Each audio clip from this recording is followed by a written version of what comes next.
Baru-baru ini ramai soal foto kebersamaan Sekretaris Jenderal PDIP Hasto Kristianto dengan mantan kekasih Kaisang Pangarep, Felicia Tisu.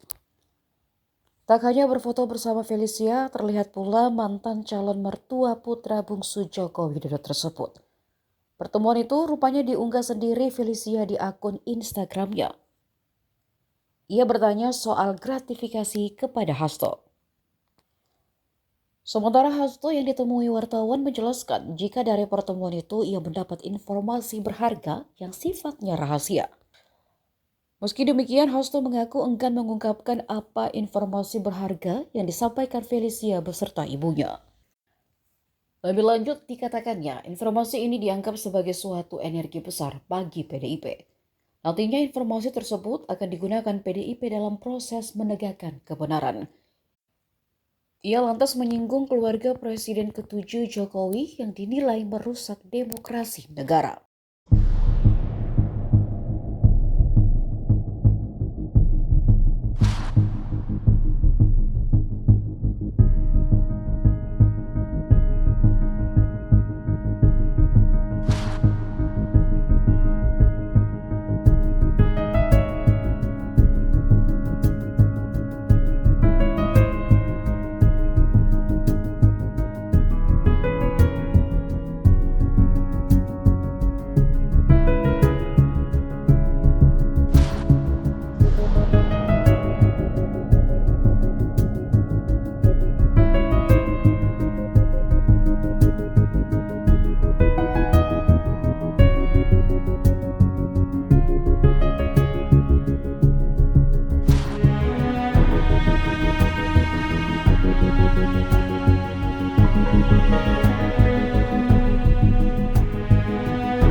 Download Tribun X sekarang, menghadirkan lokal menjadi Indonesia.